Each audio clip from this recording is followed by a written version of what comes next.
오늘 주인의 귀한이라는 제목으로 우리가 오늘 지금 읽은 이 본문 말씀을 통해서 주님의 음성에 귀를 기울여 보도록 하겠습니다. 본질을 회복한 나는 이제는 어떠한 마음가짐으로 이제는 나머지 시대를 달려가야 하나라는 것을 오늘 조금 더 우리가 깊이 여러분과 함께 생각해 보고자 합니다. 주님께서 오늘 이 말씀을 통해서 우리에게 선포해 주시는 그러한 하나님의 진리는 바로 이러한 것입니다. 우리의 주인 되신 예수 그리스도께서 속히 다시 오시리니 이제는 온전한 종의 자리에서 그분을 맞을 준비하여라. 바로 이런 뜻입니다. 이제는 내 안에 정말 본질이 꿈틀꿈틀 다시 한번 회복되고 있는 그러한 성령님의 내 삶 속에 새롭게 일하시는 것을 경험하는 사람으로서 이젠 나의 정말 있어야 되는 그 종의 자리로 돌아가서 속히 오실 주님을 맞을 준비하라라는 주님의 음성인 것입니다. 그래서 여러분, 그럼 주인의 귀환을 준비하는 온전한 종의 모습은 도대체 어떠한 모습인지 오늘 이 말씀을 통해서 다음과 같은 세 가지로 나눠서 한번 살펴보도록 하겠습니다. 첫 번째, 끝까지 깨어있는 종. 두 번째, 온전히 경영하는 종. 세 번째, 받은 만큼 행하는 종. 이 세 가지로 나눠서 오늘 이 말씀에 귀를 기울여 살펴보도록 하겠습니다. 그러면 온전히 주님의 귀환을 기다리는 종의 모습은 첫 번째, 한번 따라해 주시면 감사하겠습니다. 끝까지 깨어있는 종. 누가복음 12장 1절부터 13장 9절까지의 말씀은요, 한 편의 설교입니다. 여기서 우리가 꼭 기억해야 되는 것은요, 주님께서 지금 12장 1절부터 13장 9절까지 이 한 편의 설교를 선포하고 계신 그 대상은요, 주님을 사랑해서 쫓아오는 그 12명의 제자가 아니라는 것입니다. 그들을 포함한 수도 없이 많은 무리를 바라보시며 주님께서 이 말씀을 선포하고 계시다는 사실입니다. 주님께서 여기서 선포하시고 계신 그 대상은 the disciples가 아니라 disciples, 즉 그 12제자뿐만이 아니라 정말 주님 따르기를 원해서 쫓아다니는 수도 없이 많은 사람들을 향해서 주님께서 이 말씀을 선포하시고 계시다는 것입니다. 그래서 주님께서 약 3년 동안의 사역을 마무리하시며 오늘 이 말씀을 우리가 선포하시고 계신 것입니다. 이렇게 말씀하시는 것입니다. 이제는 지난 3년 동안 이제 3년이 되어가는 지금 이 시점에서 내가 너에게 말하기를 원하는데 참 말씀이 좋아서 쫓아온 거 이해한다. 뭔가 나를 쫓아오면 뭔가 있을 것 같아서 쫓아온 거 이제 이해한다. 밥줄 해결할 것 같아서 나를 쫓아온 거 이해한다. 하지만 이제는 그냥 말씀이 좋아서 함께 있는 것이 행복해서 뭔가 있을 것 같아서 따라오는 것은 이제는 그만하자. 이제까지 쫓아왔으면 충분하지 않냐. 이제는 참된 제자의 삶을 100% 받아들이냐 아니면 거절하냐, 둘 중에 하나를 선택할 때가 드디어 너의 삶에 도래했다 말씀하시는 주님의 음성이었던 것입니다. 즉 격렬한 부르심으로 조금 더 구체적으로 우리를 불러내시는 주님의 음성이었던 것입니다. 여러분, 이제는 정말 주님 쫓아가니까 왠지 행복해서 주님과 함께 있으니까 뭔가 내가 채워지는 것 같아서, 말씀이 좋아서, 혹은 다른 사람들이 정말 주님 사랑한다 그러니까 그분들과도 교제할 겸 지금까지는 괜찮았습니다. 하지만 시대가 시대인지라 주님께서 말씀하시는 것은 이것입니다. 이제는 충분하다. 이제부터의 시대는 그러한 동기로는 통하지 않는다. 100% 주님의 제자로서의 부르심을 받아들이냐 아니면 전체적으로 이제는 거절하냐, 둘 중에 하나 선택하기를 원한다 말씀하시는 그 주님의 부르심은 그때뿐만이 아니라 오늘 우리의 삶에도 메아리치고 있는 줄 믿습니다. 그래서 여러분, 오늘 12장 전체를 우리가 시간 관계상 다 살펴보진 않겠습니다. 또 한 번의 집회가 있었으면 좋았다고 생각합니다. 그래서 내일 오후에도 있었으면 참 좋겠다고 생각을 하는데 그렇게 하지는 않겠습니다. 그래서 오늘 지금 짧은 시간이지만 여러분과 함께 12장 전체를 우리가 잠깐 그 배경에 대해서 우리가 함께 정리하고, 그리고 그 배경을 토대로 오늘 이 말씀을 이해한다면 우리가 조금 더 큰 그림 안에서의 이 부르심의 그 중요성을 우리 마음에 다시 한번 되새기게 될 줄 믿습니다. 그래서 12장 전체를 12장 1절부터 13장 9절까지의 말씀을 짧게나마 여러분과 함께 우리가 큰 그림 안에서 한번 정리해 보도록 하겠습니다. 여러분, 주님께서 이제 그 격렬한 부르심을 제자들에게 선포하시고 계신 이 말씀 가운데 세 가지로 제자들을 불러내시는 것을 우리가 볼 수가 있습니다. 너희들이 이제는 말씀이 좋아서 그냥 함께하는 것이 좋아서 그냥 나와 있는 것이 행복해서 오는 거 하지 말아라. 진짜로 제자로서의 삶을 받아들인다면 다음과 같은 세 가지를 너희가 받아들여야 한다. 아까 말씀드렸듯이 그 세 가지의 부르심은요, 그때나 지금이나 동일합니다.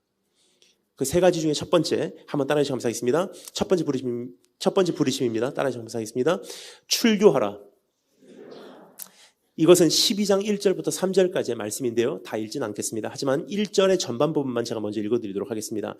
바리새인들의 누룩, 곧 외식, 즉 표면적인 형태를 주의하라. 여러분, 이것이 어제와 오늘 오후의 말씀이었기 때문에 더 구체적으로 들어가지는 않겠습니다. 하지만 한 가지만 꼭 우리가 살펴보기를 원합니다. 여기서 외식을 하지 말라 그러십니까? 주님께서 어떤 형태를 취하지 말라 그러십니까? 아니면은 주의하라 그러십니까? 주의하래요. 묻습니까? 나쁘진 않다는 거예요. 정말 어떠한 외식을 갖는 것은요, 그것을 피하라고 말씀하시지 않으십니다. 즉, 한 형태의 예배와 한 형태의 선교와 한 형태의 전도도 필요하다. 하지만 설마 그것에 네가 너무나 익숙해져서 예배의 본질이신 주님은 둘째치고 그 예배에 취하는 그러한 실수를 범치 않도록 주의하라. 여러분, 그뿐 아니라 여러분 어제 말씀드렸듯이 설교도 그렇지 않나 싶습니다. 정말 청소년 앞에 다가갈 때는요, 사생 결단하고 다가갈 때가 있습니다. 여러분, 청소년들은 웬만해서 강사님들의 말씀을 들어주지 않습니다. 그래서 정말 설교하기 힘든 대상들이 있다면 톱3가 있어요. 넘버 1부터 말씀드리겠습니다. 넘버 1은요, 목회자 자녀 세미나. 굉장히 힘듭니다. 웬만해서는 말씀 안 들어줘요. 두 번째 종류가 있어요. 두 번째 종류는 그 선교사 대회, 선교 대회 같은 데 가서 말씀을 전하면 웬만해서는 잘 안 들어주십니다. 근데 넘버 3가 뭐냐면 청소년들이에요. 근데 청소년들은 정말 저는 감사한 것이 아이들을 어떤 버튼을 누르면 되는지만 알면은 그 아이들이 빨려 들어옵니다. 근데 그 아이들은 굉장히 솔직하기 때문에 진짜로 저분이 말하고 있는 것이 저분이 자신을 갖고서 말씀하시고 계시구나 하면요, 쫓아와요. 근데 아이들은 참 저는 감사한 것이 저에게는 가장 큰 저에게 큰 가르침을 준 스승들이 우리 청소년 아이들이에요. 왜냐하면 청소년 아이들에게 진짜 1시간 반 동안 하나님의 말씀을 타협 없이 전할 수 있는 훈련이 되면요, 누구에게도 전할 수 있습니다. 그러니까 저에게는 하나님께서 1년에 2번 서머스쿨, 윈터스쿨, 그 계절학기를 보내신 것 같아요. 왜냐하면 1년 동안 살면서 우리 청년들, 그리고 성도님들, 기도원, 그런 집회 다니면서 말씀을 선포하면 그렇게 그 은혜를 받으시는 분들 줄 아세요. 근데 1년에 딱 2번, 여름과 겨울에 걸쳐서 청소년들이라는 우리, 저에게는 교수님들께 저렇게 보내십니다. 그러면 굉장히, 제가 힘듭니다. 그런데 너무나 저는 행복해요. 그 순간순간들이. 이번에 미국에서 여정을 마치면 또다시 한국으로 돌아가면 약 40일 동안 우리 청소년들하고 씨름을 하게 됩니다. 그러면 그때는 힘든 것 같으나 그 연단을 통과해서 한 단계 업그레이드된 상태로 연단된 모습으로 나오지 않을까 이렇게 기대를 하고 있습니다. 여러분, 근데 우리 청소년들에게 다가가다 보면요, 한번 상상을 해보시면 감사하겠습니다. 2,000명이 모이는 가운데 말씀을 선포하잖아요. 그럼 2,000명이 정말 좋은 캠프는 2,000명이 한 명과 같이 빨려 들어올 때가 있어요. 그때 그 행복함은요, 말로 다 할 수 없습니다. 근데 2,000명이 정말 말씀 안으로 빨려 들어오지 않을 때가 가끔 있습니다. 그러면요, 예수님의 마음이 어떤 마음인지 다 양 같아서 그릇 각기 제 길로 갔거늘, 그게 정말 무슨 뜻인지가 이해가, 핸드폰은 하는 아이, 화장실 가는 아이, 조는 아이, 그냥 아이들의 세상이라는 것이 정말. 그런데 여러분 한번 상상해 보시면 감사하겠습니다. 2,000명이 다 각자 제 할 일을 할 때는 말이 막힐 때가 있어요. 당황하고 제가 얼굴이 새빨개질 때가 있습니다. 그렇게 하다 보니까 저도 모르는 사이에 때로는 익숙한 설교를 할 때가 있어요. 익숙한 설교를 하면 아이들이 듣든지 안 듣든지 그냥 제가 익숙한 말로 외치고 가면 되기 때문입니다. 그런데 아이들 앞에서 설교할 때 한마디 더듬잖아요. 이미 확 놓쳐버립니다.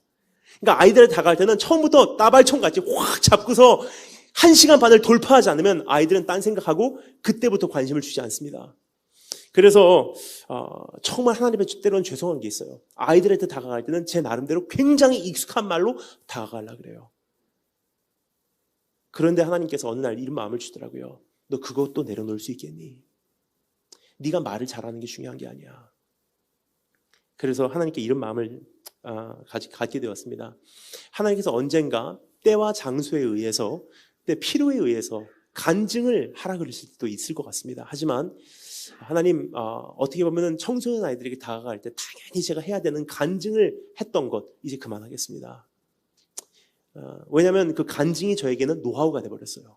또 하나는 간증이라 그러면요, 솔직히 제가 여러분과 이제 제가 나누는 그 제 삶의 간증들이라는 것이 고등학교 간증 그리고 사관학교 간증은요, 사실상 간증보다도 더 진한 게 저와 주님과의 관계였었어요. 근데 그 주님과 저와 정말 막 가슴이 막 애절하게 정말 주님을 사랑했던 그 순간순간들이 어느 사이엔가 사역의 노하우가 돼버리니까 이래서는 안 되겠다. 그래서 당분간 주님께서 또 하라고 하실 때까지는, 또 때와 장소에 허락되길 때까지는 간증하지 말아야 되겠다는 생각을 하게 되었습니다. 근데 여러분, 때로는 우리가 익숙한 말로 다가가야 될 때가 있습니다. 하지만 익숙한 말이 나에게는 한 틀을 형성시켜 그 안에 갇히게 할 때가 너무나 많다는 것입니다. 그래서 모든 것이 가하나 모든 것이 유익하진 않으니라. 이제 온전한 본질을 위해 서서 이렇게 할 수 있지만 그 안에서 내가 변질되고 있는 것을 이제는 감지할 수 있고, 끊임없이 영적 무교절을 내가 지켜낼 수 있는 그러한 순결한 주님 앞에 온전한 성도로서 준비되신 여러분 되시길 주님으로 축원합니다. 그래서 여러분, 주님께서 여기서 이렇게 말씀하시죠. 이제 누룩을 주의하라 말씀하세요. 그런데 이것과 똑같은 표현이지만, 똑같은 의미이지만 전혀 다른 표현으로 로마서 13장 12절에 이런 말씀이 있는 것을 여러분께 말씀을 드리고 싶습니다. 로마서 13장 12절에 이런 말씀이 있습니다. 밤이 깊고 이제는 낮이 가까이 왔으니 그러므로 우리가 어둠의 일을 벗고 빛의 갑옷을 입자. 다시 한번 말씀드리겠습니다. 이제는 밤이 깊고 낮이 가까이 왔으니 그러므로 우리가 어둠의 일을 벗고 빛의 갑옷을 입자 되어 있어요. 어둠의 일을 벗는다 하는 거면, 벗는다 그러면 우리가 옷을 벗는 정도로 생각을 합니다. 하지만 번역이 굉장히 잘못됐어요. 진짜 원어적인 번역을 그대로 하면요, 말이 되질 않습니다. 그래서 이렇게밖에 뉘앙스를 하지 못한 것 같습니다. 하지만 진짜 정확한 번역은 무엇이냐? 어둠의 일을 벗는 게 아니라 진짜 영어에 가장 비슷한 단어가 하나 있다면 바로 이것입니다. excommunicate. 즉 어둠의 일을 출교시켜버려라. 즉 종교의 형태를 네 삶 속에서 출교시켜버려라. 바리새인들의 누룩을 이제는 네 삶 속에서 출교시켜버려라. 여러분, 강제로 쫓아내라 라는 뜻입니다. 여러분, 그 옛날 유대교에서도 그렇고 카톨릭에서 그랬듯이 교회의 구원이 있고 그 백성 안에 구원이 있다고 생각했기에 그 백성 안에서 혹은 그 교회 안에서 납득이 될 수 없는 죄를 권면했음에도 불구하고 끝까지 죄 안에 있으면 어떻게 하죠? 그 교회 안에서, 민족 안에서 출교시켜버렸어요. 그 사람에겐 그것은 하나님과도 단절되는 그러한 경험을 시켰다는 사실입니다. 그럼 결국은요, 하나님께서 우리에게 요구하고 계신 것은 이것입니다. 이제는 마지막 시대에 진짜 제자로서의 삶을 네가 살기를 원한다면 네 삶 속에서 종교 자체를 출교시켜버려라. 여러분 정말 우리가 종교성이라는 것을 이젠 출교시키면 우리 안에 오는 특별한 특권들이 있습니다. 몇 가지 여러분과 잠시 나누고 한번 우리가 출교를 시킨다는 것이 무슨 뜻인지 한번 생각해 보도록 하겠습니다. 누룩을 내 삶 속에서 제거한다는 것이 어떠한 것인지 우리가 한번 구체적으로 생각해 볼 필요가 있다고 생각을 합니다. 첫 번째, 내 종교의 구습을 벗어버리고 종교를 출교시켜버리고 누룩을 정말 내 삶 속에서 제거하면 어떻게 되냐? 첫 번째, 여러분 특권입니다. 한번 따라해 주시면 감사하겠습니다. 복음으로 드디어 덧입을 수 있습니다. 즉 종교의 구습이 없어지면 이제는 내 자신을 복음으로써 그 자리를 채워낼 수 있다는 사실이에요. 지금 우리가 어떠한 한 형태에 너무 익숙하다면 그것이 없으면 예배를 못 드린 줄 알아요. 그것이 없으면 전도 못하는 줄 압니다.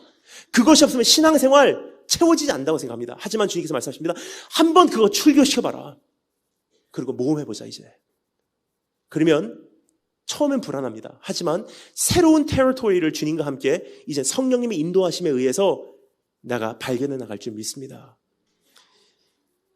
그렇게 이제 새로운 모험이 시작되게 되면 내 안에 새롭게 복음으로 채우시는 성령님의 그 인도하심을 여러분 경험하게 될 줄 믿습니다.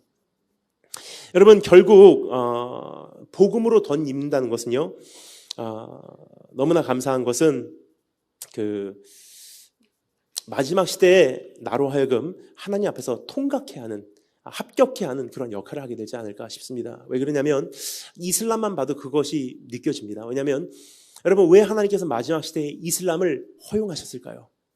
오늘 오후에 여쭤봤던 질문입니다. 여러분 하나님께서 온 세상을 지금도 통치하시고 계십니까? 아니면 어떤 부분은 하나님의 통치하에서 벗어나 있습니까? 통치하시고 계세요. 정말 주님께서 온 열방을 통치하시고 계신데 왜 이슬람이 급속도로 온 세계를 번져가고 있을까요? 우리의 기도가 부족해서일까요? 아니면 하나님께서 능력이 없으셨을까요?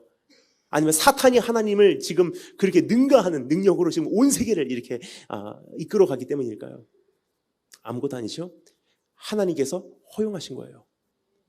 악인도 그 쓰임에 맞게 하나님께서 통치하심 속에서 오케이, 네가 퍼져가되 거기까지만 퍼져가라. 허용하신 거예요. 그럼 이슬람이라는 것의 역할은 무엇입니까? 여러 가지지만 몇 가지만 정리하도록 하겠습니다. 어제도 오늘도 말씀드린 것 중에 하나가 이슬람과 공산주의는 그 토양이 똑같다고 했습니다. 즉 역할이 비슷합니다. 그럼 사회주의가 들어가서 중국이라는 나라를 사회주의 혁명으로 인해서 언어를 통합시키고 민족을 통합시키고 국경선을 다 없애버리고 모든 잡신들을 없애버린 것과 같이, 그래서 선교하기 최고의 영적 토양으로 만들어낸 것과 같이 이슬람도 똑같은 역할을 해주고 있어요. 예를 들어서 인도 같은 나라는요, 아무리 선교해도 정말 선교하기 힘든 나라예요. 왜 그렇습니까? 10년이건 20년이건 제자 훈련 시켰는데 이 사람이 아직도 힌두교를 섬기고 있어요. 왜 그렇습니까? 예수 그리스도를 많은 신들 중에 하나로 보고 있기 때문입니다. 근데 서쪽에서 이슬람 세력이 인도로 들어가고 있어요. 그리고 이슬람교와 힌두교가 지금 충돌하고 있습니다. 근데 이슬람교는요, 과격분자들이 들어가요. 그럼 기독교 선교사들이 들어가고 제발 좀 믿어주세요. 예수님은 한 분이십니다 해도 안 통했습니다. 근데 이슬람이 들어가니까 어떻게 되죠? 너무나 귀한 것은 기독교 선교사들이 못하는 역할을 대신해주고 있어요. 무엇입니까? 힌두교에 들어가서 다실론 국가를 유일신 국가라는 토양으로 지금 바꿔놓고 있습니다. 이슬람이 들어가면 어떻게 하죠? 예배의 중요성을 가르쳐주고 있어요. 이슬람이 들어가서 어떻게 하죠? 언어를 통합시켜놓고 있어요. 이슬람이 들어가서 어떻게 하죠? 문화의 다양성을 하나로 연합을 시켜놓고 있습니다. 여러분, 그뿐 아니라 이슬람의 역할이 또 한 가지 있습니다. 그것은 무엇입니까? 하나님께서 역사의 마지막에, 정말 마지막 시대에 진짜 마지막까지 남게 하는 이 마지막 하나의 종교, 이슬람, 그거의 역할이 있습니다. 그것은 무엇입니까? 우리로 하여금 마지막으로 걸러지게 하는 그 필터링 역할을 사용하고 계시지 않나 싶습니다. 이슬람이라는 것은요, 역사상 가장 오래된, 어떻게 보면 가장 강력한 조직 종교예요. 그러면 기독교라는 종교로는요, 이슬람과 부딪혔을 때 우리가 박살나는 것은 당연한 일이에요. 그래서 이슬람이라는 이 마지막 관문을 통과하기 위해서는요, 이제 나의 모든 종교된 것을 벗어버리지 않으면 통과할 수가 없다는 사실입니다. 주님 나라 임하시는 땅끝까지 가기 위한 그 마지막 길목에 이슬람이 우리를 기다리고 있어요. 내가 가든 그들이 찾아오든 반드시 어딘가에서 마주칠 수밖에 없습니다. 그러면요, 종교의 구습을 입고 있는 사람들은요, 반드시 거기서 파괴가 됩니다. 어느 선까지는 예배를 드리겠죠. 하지만 어느 선을 넘어섬지를 못한다는 사실이에요. 어느 선까지는 전도는 하겠지만, 하지만 그 선을 못 뛰어넘는다는 사실입니다. 어느 선까지는 선교는 합니다. 하지만 그 선을 못 넘는 날이 반드시 온다는 사실이에요. 하지만 오늘 그 종교 자체를, 어떤 형태 자체를, 어떤 누룩 자체를 내 삶 속에서 출교시켜버린다면, 이슬람이 내 삶 속에 다가온다 할지라도, 내가 이슬람권으로 나간다 할지라도, 복음 전파와 선교와 예배는요, 끊임없이 내 삶 속에서 지속될 수 있습니다. 예를 들겠습니다. 이슬람권에 갑니다. 그러면 여러분, 이슬람 생각하면 여러분 어떤 생각하세요? 굉장히 위험한 사람들이라고 생각합니다. 예를 들어서 항상 CNN에서 나오는 머리다가 이렇게 뭐를 감고 총 들고 아라라라라라 그런 사람들 생각해요. 아니, 사실상 여러분, 이슬람 굉장히 좋은 분들이세요. 아랍 지역에 가보신 분들 아시겠지만 정말로 귀한 분들이십니다. 특별히 이란 같은 데 가잖아요. 돈 한 푼 없이 여러분 여행할 수 있어요. 아랍 마을에 딱 들어가면요, 그 페르시아 마을에 들어가면 그 사람들이요, 해가 저물 때 이렇게 나와요. 그리고 외국인이 지나가거나 그렇게 나그네들이 지나가면 제발 부탁이니까 우리 집에 와고 하룻밤 자고 가라고. 그럼 집에 가잖아요. 양을 잡습니다. 그 다음날 아침에 일어나면 아침 식사하시고 가시라고. 아침 먹잖아요. 또 하룻밤 있으면 안 되겠냐고. 특별히 이란의 무슨 대학, 예를 들어서 테헤란 대학 같은 데 가고 이렇게 캠퍼스에 앉아 있잖아요. 그러면 사방에서 학생들이 아이스크림 들고 커피 들고 찾아와요. 이거 드시라고. 그러면 앉아갖고 5분만 얘기하면 안 되냐고. 정말 그 지역에 사는 사람들 귀한 사람들이에요. 근데 여러분, 그렇게 해서 그 집에 들어가거나 그분들하고 이렇게 대화를 나누게 되잖아요. 꼭 물어보는 질문이 있습니다. 그분들에게는 정말 핫 이슈이기 때문에 꼭 물어보는 질문이 있어요. 그 집에 거하든 그들과 정말 아이스크림을 먹으면서 커피를 마시면서 교제를 하든 꼭 물어본 질문은 무엇이냐? What's your religion? 그래요. 네 종교가 뭐냐? 그럼 뭐라 그래요, 여러분? 막 속에서 갈등이 납니다. 하나님을 부인하면 안 되고 주님을 부인하면 안 되고, 그렇다고 해서 잘못 말하다가는 목이 달아날 것 같고, 적어도 이 사람에게 복음을 전할 수 있는 그 다리는 불태워질 것 같고, 어떻게 할까요? 굉장히 힘들어져요. 근데 여러분, 만약에 우리가 오늘 종교의 구습을 벗어버린다면, 정말 본질로 들어가서 본질 위에 서 있다면 답할 게 있습니다. What's your religion? 그러면 전 이렇게 얘기합니다. 난 종교 없습니다. 사실이거든요. 여러분, 우린 종교인이 아닙니다. 크리스찬이라는 답은 어떻습니까? 어떻게 물어보세요? 크리스찬이라고 말하면 되죠. 여러분, 크리스찬이라는 것도요, 사실상 이것이 우리에게는 지금은 정말 나를 자랑하는 나의 정체성과 같은 단어가 되긴 했지만, 사실상 이것이 우리가 진 이름이 아닙니다. 예수쟁이라는 것은요, 이건 수치의 이름이 아니에요. 자랑의 이름입니다. 맞습니다. 나 예수쟁이입니다. 하지만 여러분, 예수쟁이라는 이름은요, 우리가 진 이름이 아니에요. 나의 본질을 열심히 살아가고 있는 나의 삶을 바라보면서 세상 사람들이 지어준 이름이에요. 저 예수쟁이들. 그래서 크리스찬이라는 이름도 본질은 아니에요. 그럼 더 깊숙이 있는 본질은 무엇입니까? What's your religion? 그러면 이렇게 얘기합니다. 난 종교 없습니다. 그럼 종교 없습니까? 그래요. 그럼 이렇게 얘기합니다. 그런데 나는 예수를 너무 사랑합니다. 그럼 그 사람들이 가만히 퍼즈하고 있다가 나도 예수 좋아한대요. 왜 그렇습니까? 무슬림도 예수님을 인정하거든요. 거기서부터 전도가 시작돼요. 여러분, 지금 한 가지 단순한 예를 들었지만, 종교의 구습을 벗으면요, 내 안에 복음으로 채워질 수 있고, 이슬람까지도 다가갈 수 있는 우리 안에는 새로운 영역들이 열리게 될 줄 믿습니다. 두 번째, 첫 번째는 복음으로 덧입을 수 있고요. 두 번째는 이러한 특권이 있습니다. 따라하시면 감사하겠습니다. 잃어버린 양들에게 다가갈 수 있습니다. 첫 번째와 두 번째가 좀 비슷한 것 같지만, 사실상 첫 번째는요, 나를 마지막 날까지 종교는 지켜주지 못한다는 뜻이고, 오히려 나를 한정짓는다는 뜻입니다. 그리고 두 번째는요, 잃어버린 양들에게 다가갈 수 있다는 것은 나로 하여금 이제는 정말로 복음이 없는 곳에 그 내가 덧입은 복음을 가지고 갈 수 있는 자로서 나의 통로를 열기 시작한다는 사실입니다. 여러분, 종교 대 종교로는 다가갈 수 없었던 잃어버린 영혼들에게 드디어 우리는 다가갈 수 있는 모습을 소유하게 된다는 것입니다. 재미난 것은요, 여러분 학교 채플 가면요 굉장히 힘들어 하신 분들이 계세요. 저는 아까 말씀드렸죠, 목회자 자녀 세미나, 그리고 두 번째가 선교사 대회, 세 번째가 청소년들인데요. 제가 제일 가기를 좋아하는, 즐겨하는 집회들이 톱3가 있어요. 그 톱3가 뭐냐? 제일 첫 번째는요, 저는 기도원 집회를 굉장히 좋아합니다. 왜냐면 기도원 가면요 사생 결단하러 오신 분들만 모였기 때문에 코드가 맞아요. 두 번째 좋아하는 집회가 있습니다. 두 번째 좋아하는 집회는요, 군부대 집회예요. 군부대 가면요 제가 마치 집에 온 느낌이에요. 그리고 세 번째 제가 좋아하는 집회가 있는데 그것은 무엇이냐? 학교 채플입니다. 학교 채플 가면요, 왜 제가 거기 감사하냐? 90% 이상이 논크리스찬이에요. 근데 지금 이 말씀드린 이 세 가지가요, 학교 채플, 군부대, 기도원이 너무나 많은 분들은 가장 힘들어 하시는 집회이기도 합니다. 특별히 학교 채플, 대한민국 지금 기독교 재단의 캠퍼스 채플 가보신 분들은 그 무서움을 아십니다. 학교 채플 가잖아요. 그럼 학생들이 요즘 어떻게 하고 있는지 아십니까? 그 학교 딱 가서 목사님께서 설교하는데 거의 5분을 못 넘기세요. 근데 원래 설교로 정해진 시간은 40분인데 보통 목사님들은 5분을 많이 힘들어 하세요. 왜 그렇습니까? 요즘에 학교 채플 딱 가갖고 강당에 서는 딱 순간 학생들이 제일 앞자리부터 이렇게 하고 있어요. 신문 펴고 읽고 있고 핸드폰 갖고 놀고 있고 거의 5분을 못 넘기세요. 특별히 최근에 어떤 목사님이 큰 실수하셨어요. 절대로 그렇게 말씀하시면 안 되는데 큰 실수하셨어요. 딱 강당에 서자마자 학생들이 신문 보고 떠들고 종이 비행기 던지고 핸드폰 갖고 장난하고 음악 듣고 있으니까 목사님께서 얘들아 제발 말 좀 들어줘. 제발 좀 말씀 좀 들어줘. 너희들 그렇게 시끄럽게 하면 목사님 간다?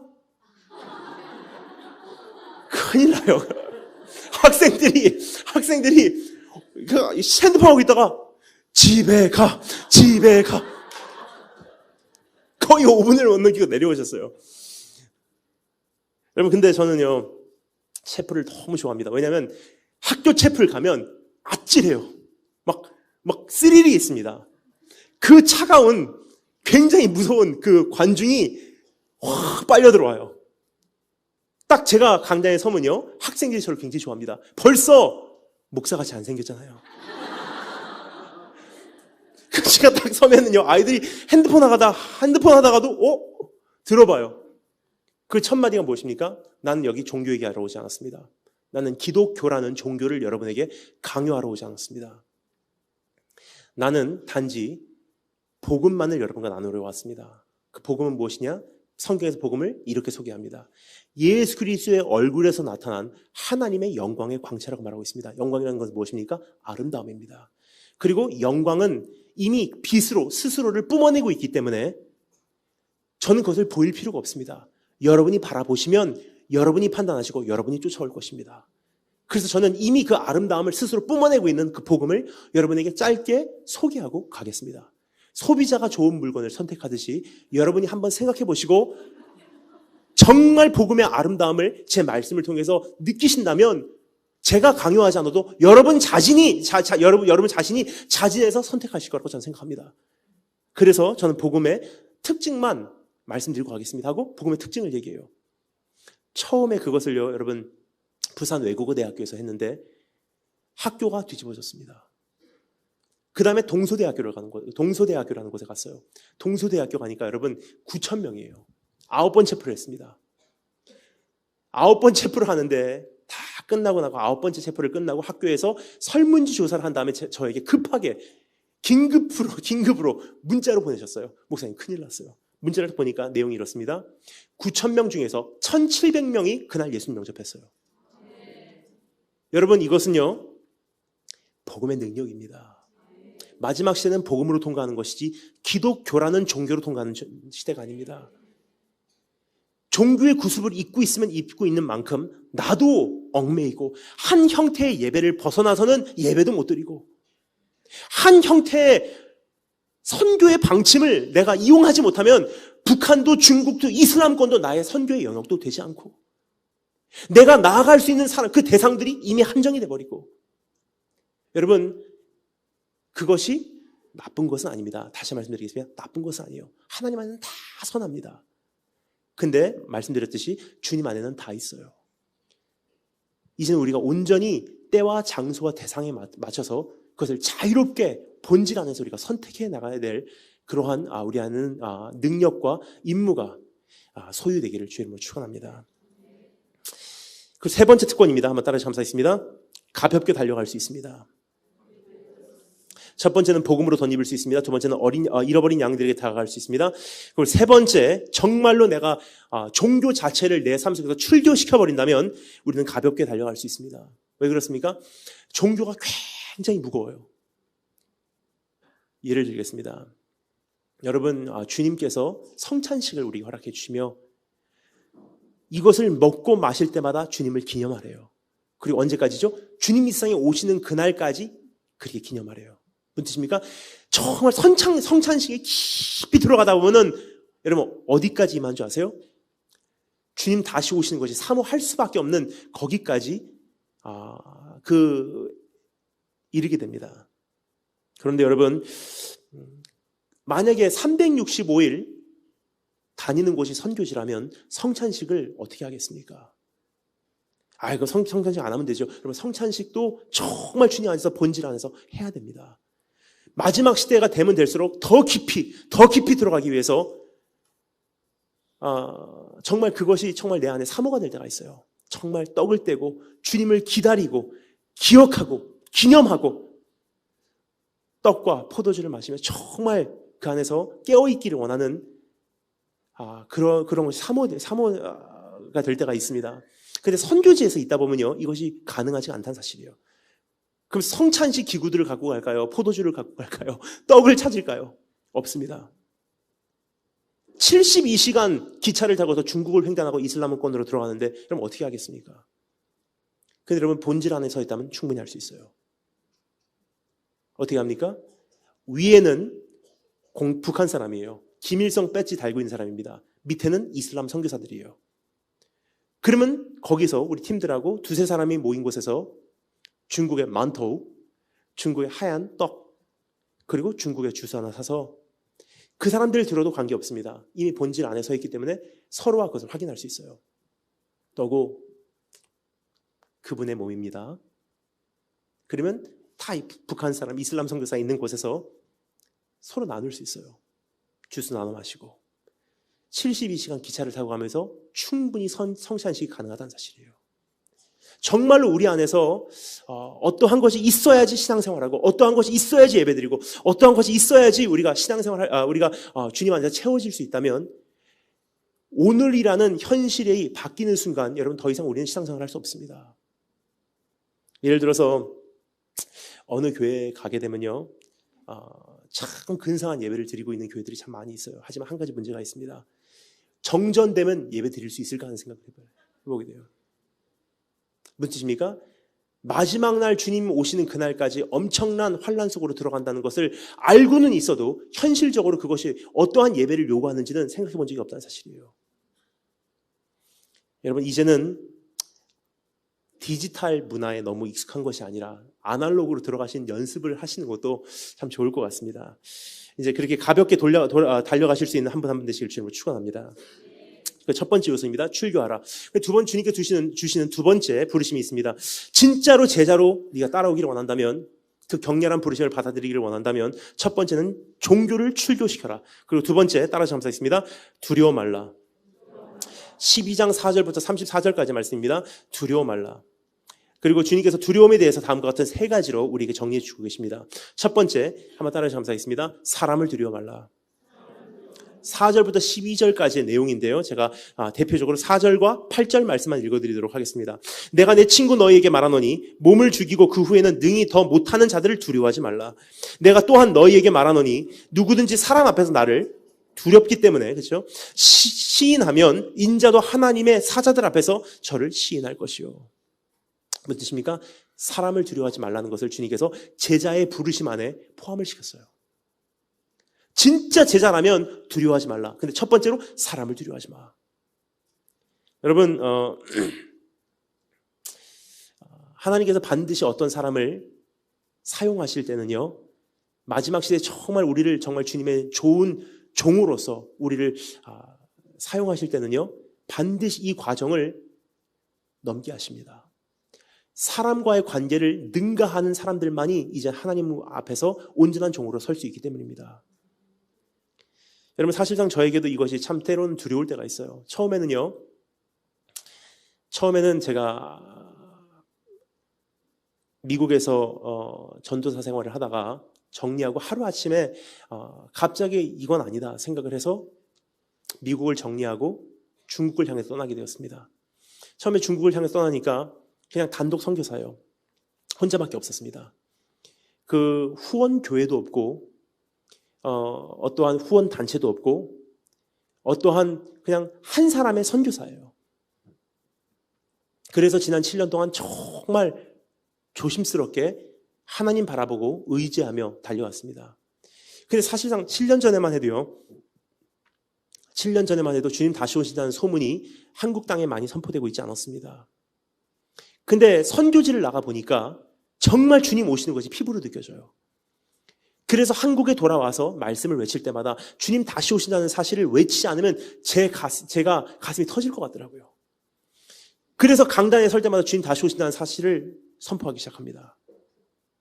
그러면서 지금까지 흘러오는 가운데 정말 하나님의 은혜 하나로 하나님께 저를 붙들어 주셨어요. 저는 아무도 없습니다, 여러분. 저는 아무도 없어요. 저를 보호해주는 단체도 없고 저를 감싸주는 교회도 없습니다. 바람이 불면 날아갈 수밖에 없는 그러한 혼자 이 길을 가고 있는 선교사예요. 근데 정말 하나님의 은혜로라고밖에 말할 수 없을 정도로 주님께서 그러한 부족한 어린 종을 지금까지 꽉 붙들어 주셔서 지금까지 인도해 주셨어요. 근데 참 어느 사이인가 그 누룩이 제 안에 있는 줄을 제가 몰랐어요. 근데 하나님께서 시간이 되니까 저로 하여금 선택해 하시더라고요. 이제는 잘 충실하게 한 거 안다. 이제는 네가 그 다음 과정으로 나아갈 때다. 그러면서 어느 순간 이러한 좀 아픈 글을 읽게 되었습니다. 인터넷에서 다니엘 김 선교사가 교제하는 분들과 교제하는 단체가 우리가 주시해야 될 단체에게 다니엘 김 선교사를 주시하라. 조심하라. 그래서 제가 굉장히 이게 터지니까 부들부들 떨리더라고요.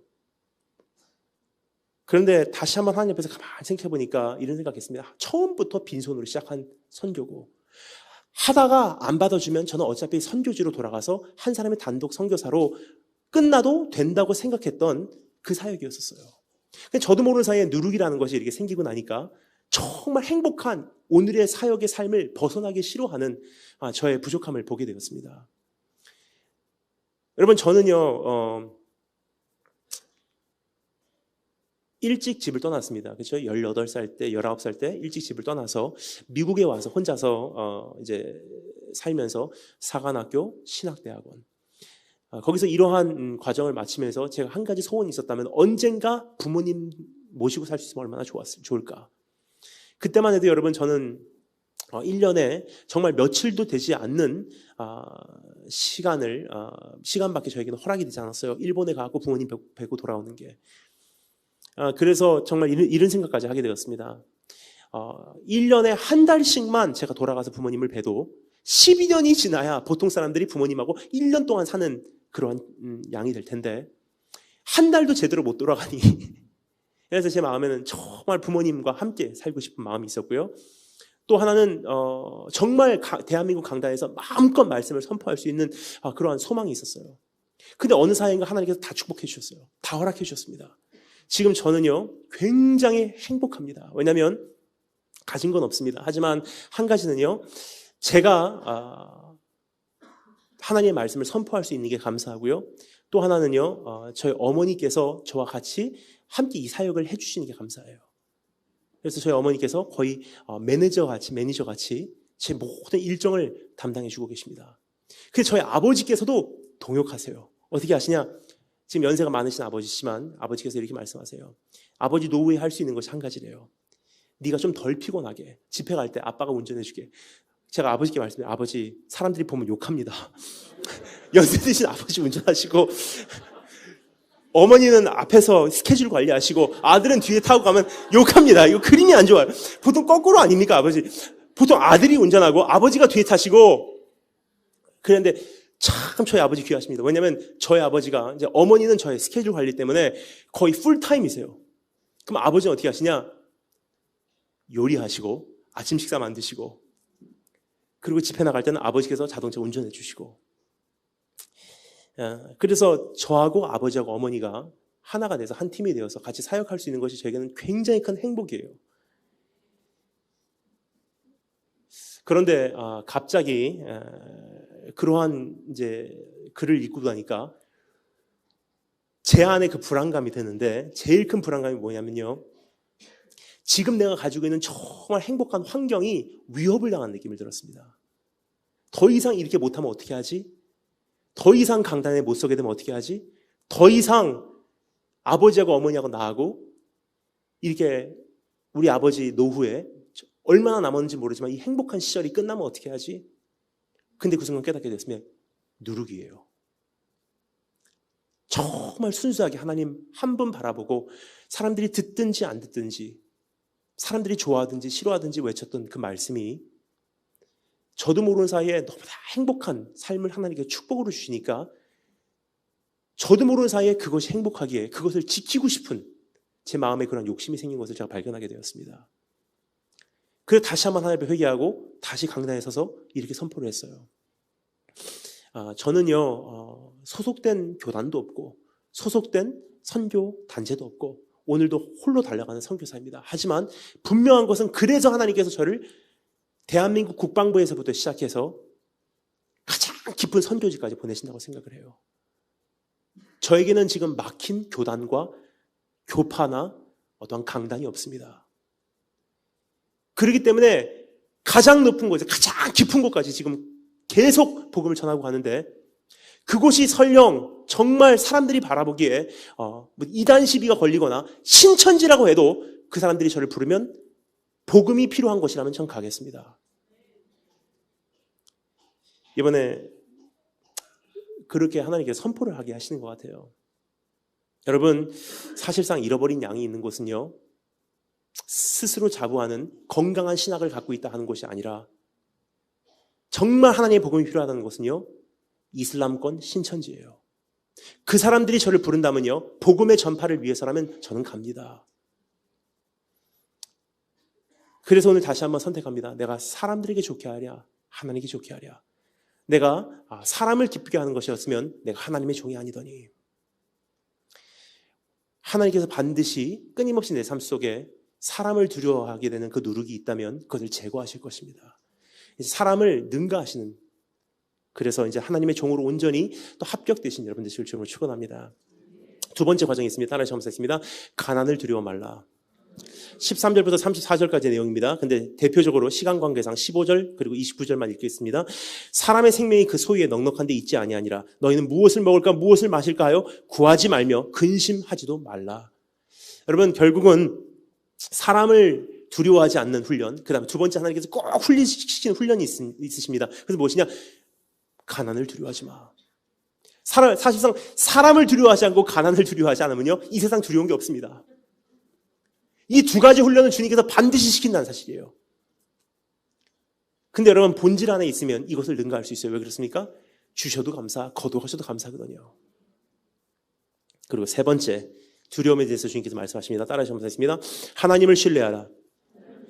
결국 4절부터 34절까지 지금 이 말씀드린 두려워 말라 말씀하신 이 말씀의 전체적인 배경에는 하나님을 신뢰하라는 그 말씀이 담겨져 있어요. 즉, 하나님을 신뢰하기에 사람을 두려워하지 말고, 하나님을 신뢰하기에 가난을 두려워하지 마. 여러분, 정말 그렇습니다.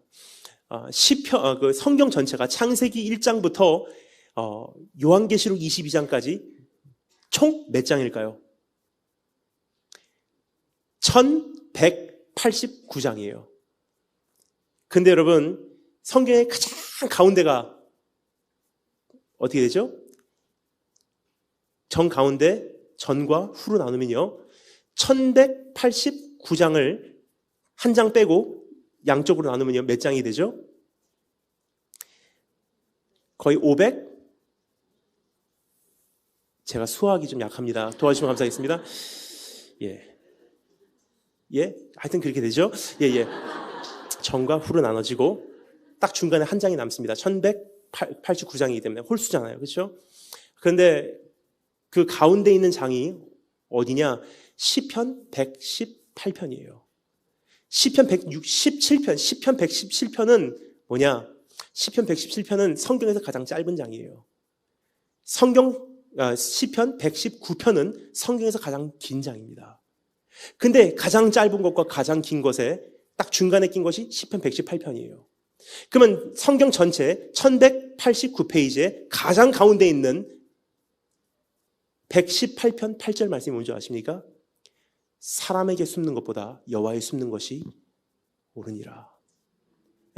이것은 제가 그냥 재밌게 말씀을 드리는 것뿐입니다. 뭐 특별한 진리는 없습니다. 오, 대단해, 뭐 신비스러워, 이게 아닙니다. 제가 개인적으로 이번에 위로가 된 거예요. 그래서 말씀을 드리는 것입니다. 사실상 여러분, 어떠한 문제가 터지잖아요. 굉장히 많이 고민을 한다는 것은요, 내 지혜를 굉장히 많이 동원을 해요. 그래서 어떻게 수습할까? 어떻게 이 문제를 해결해 나갈까? 누구에게 조언을 구할까? 누구에게 내 배경이 돼달라고 부탁을 할까? 어느 교단에 이제 속해버리라는 뜻인가? 어느 교파에게 내가 이제 속하라는 하나님의 음성인가? 굉장히 많은 고민을 했습니다. 근데 결론은 무엇이냐? 사람을 의지하는 것보다 여호와께 숨는 것이 낫다. 하나님, 내가 주님 손 안에 있으니 종을 세우시는 것도 하나님이시고 낮추시는 것도 하나님이시고 강단을 허락하시는 것도 하나님이시고 강단을 거두어 가시는 것도 하나님이시고, 한 가지 본질은 바뀌지 않습니다. 강단에서 선포하든 더 이상 강단에 선포하지 못하는 날이 온다 할지라도 한 사람의 선교사로서 주님 다시 오시는 그 길은, 저는 주님 다시 오시는 그날까지, 아니 제 호흡이 다 되는 그날까지 전 예비해 나갈 것입니다. 여러분, 이제는 사람과 가난을 두려워하지 않기 위하여 하나님을 신뢰하시는 그런 축복이 우리 삶 속에서 있으시기를 주님을 축원합니다. 그럼 세 번째, 첫 번째는 출교하라. 두 번째는 두려워 말라. 세 번째 부르심입니다. 오늘 말씀입니다. 한번 따라 잡겠습니다. 준비하라. 12장 34절부터 48장까지의 말씀인데요. 여러분, 한 가지 여기서 꼭 우리가 정리하기를 원하는 것이 있습니다. 그것은 무엇이냐? 제자로서의 부르심이라고 아까 말씀드렸죠. 제가 왜 여기까지 하면서 왜 이 전체적인 정리를 왜 했냐?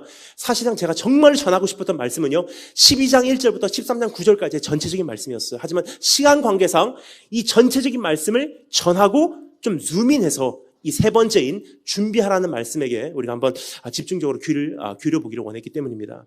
또 한 가지는요, 이 전체적인 배경을 우리가 이해하지 못하면 오늘 준비하라고 말씀하신 이 하나님의 말씀이 어느 정도의 무게가 있는지를 우리가 감을 잡을 수가 없습니다. 좀 전에 말씀드렸듯이 이 말씀은요, 제자로서의 부르심이에요. 크리스찬으로서의 부르심입니다. 진짜 구원받기를 원한다면 그냥 행복하니까, 나와 있는 것이 좋으니까, 서로와 있는 것이 행복하니까 따라오는 거 이제 그만해라. 진짜 제자가 되기를 원한다면 세 가지. 뭐죠? 첫 번째는 출교시켜라. 종교의 구습을 벗어버려라. 두 번째는 하나님을 신뢰하고 가난과 사람을 두려워하지 말라. 세 번째는 주님 다시 오신 것을 준비하라는 거예요. 즉 주님이 다시 오신다는 것을 준비한다는 것은요, 크리스찬의 본질인 제자로서의 삶의 3분의 1이에요. 이제까지는요, 저는 이렇게 생각했습니다. 주님 다시 오신 것을 사모하지 않는 분들은 아직 그냥 그것을 접하지 못했겠지.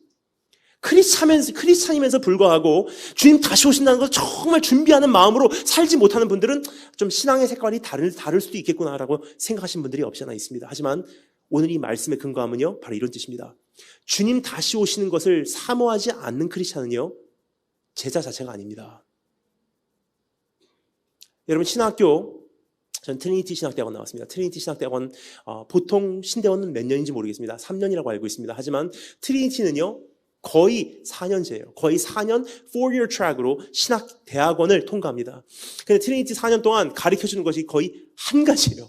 정말 이 한 가지를 위해서 헬라어, 히브리어, 그 해석학 다 배워요. 그 한 가지가 무엇이냐? 말씀의 저자의 의도를 바로 이해하자.